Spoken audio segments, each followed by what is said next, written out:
Well, hello, my friends. Let's discuss the topic of forgiveness.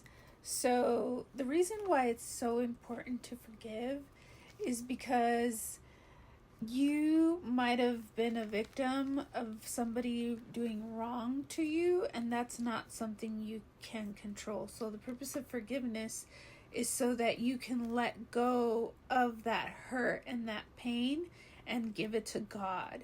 When you release it and you give it to God, you're basically telling the universe, I am not going to live in this pain. This pain is not for me.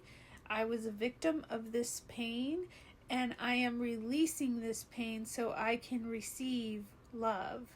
And you fill that with love. You fill that cup with love. So it's an exchange of love. When you forgive others, you are telling the universe that you love yourself enough to. We can't control what people do to us, but we can control how we respond to what was done to us. And when you forgive, you are the bigger person and you're willing to release that burden and give it to God so that He can rule justice on the situation. And also, I wanted to read a verse.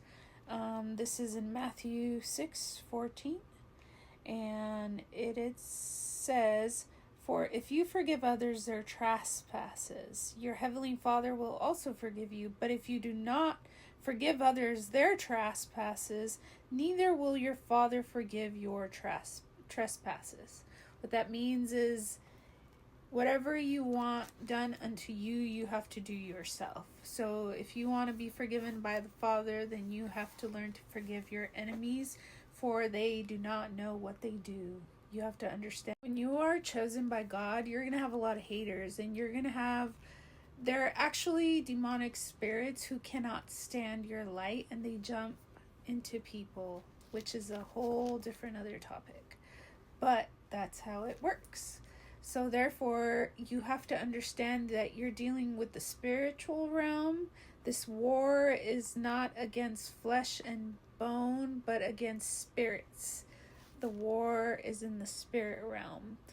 And so this is why you forgive your enemies, so that you are released in the spirit realm and you can receive the love and the happiness and the joy that God has for you, because we're called to manifest and be creators, not to hold on to hate, envy, malice, and whatever evil is being done to us. And you're a victim of that abuse, and you're not called to that. So